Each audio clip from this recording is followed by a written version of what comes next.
time to spice up the garden. We're talking about tropical plants with lifestyle expert Chris H. Olson this morning from Botanica Gardens.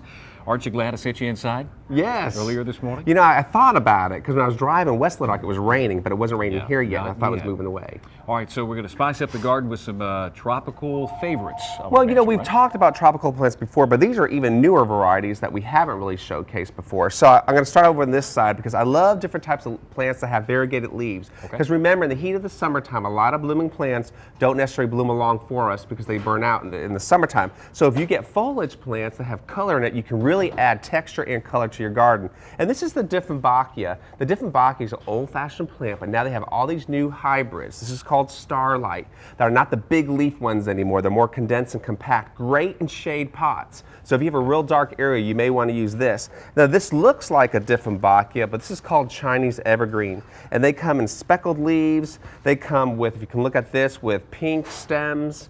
All different varieties, and you can mix and match. One of my favorite, easiest houseplant you can grow inside or outside in the summer is called Ficus, or arrowhead plant. This is great because it looks like a miniature caladium, and they're cheap. So I will buy a whole bunch of 4-inch, this is a 6-inch size, and I plant them all in between my hostas in my shade garden, and they spread everywhere in the summertime. They're not winter hardy, but they're so fast, it's a great annual to use. But if you have a little sun, is it going to burn them out? No, morning sun is fine, as long as it gets okay. afternoon shade. Right. And then we're coming over here, look at, love lime green, as you know. This is the old-fashioned, what's called Warnicki Dracena, small plant. Look how beautiful that is.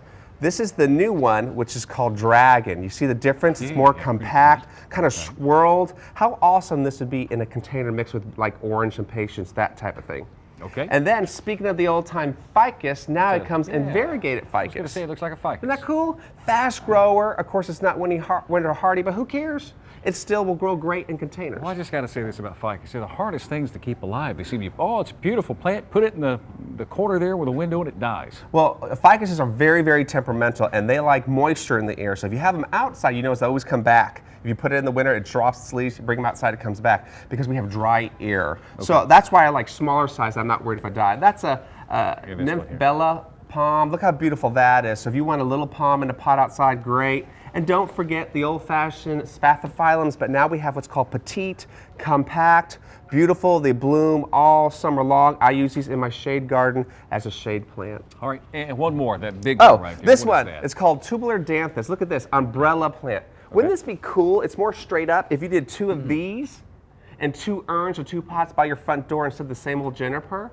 It has a great glossy leaf, a green is a color, and great texture. Something different and unique that can make your home stand out. We have a little time left now. If I want to shine up those leaves, there's a product that you can spray on to clean the leaves. Yeah, there's different products by different people out there, but we have one which is called Plant Glow, or Green Glow, sorry. And you just spray it on, bring it outside, spray it on, and the leaves become glossy. Great for your house plants because it repels dust, and it makes your plants look fresh and new. Chris Olson with us this morning.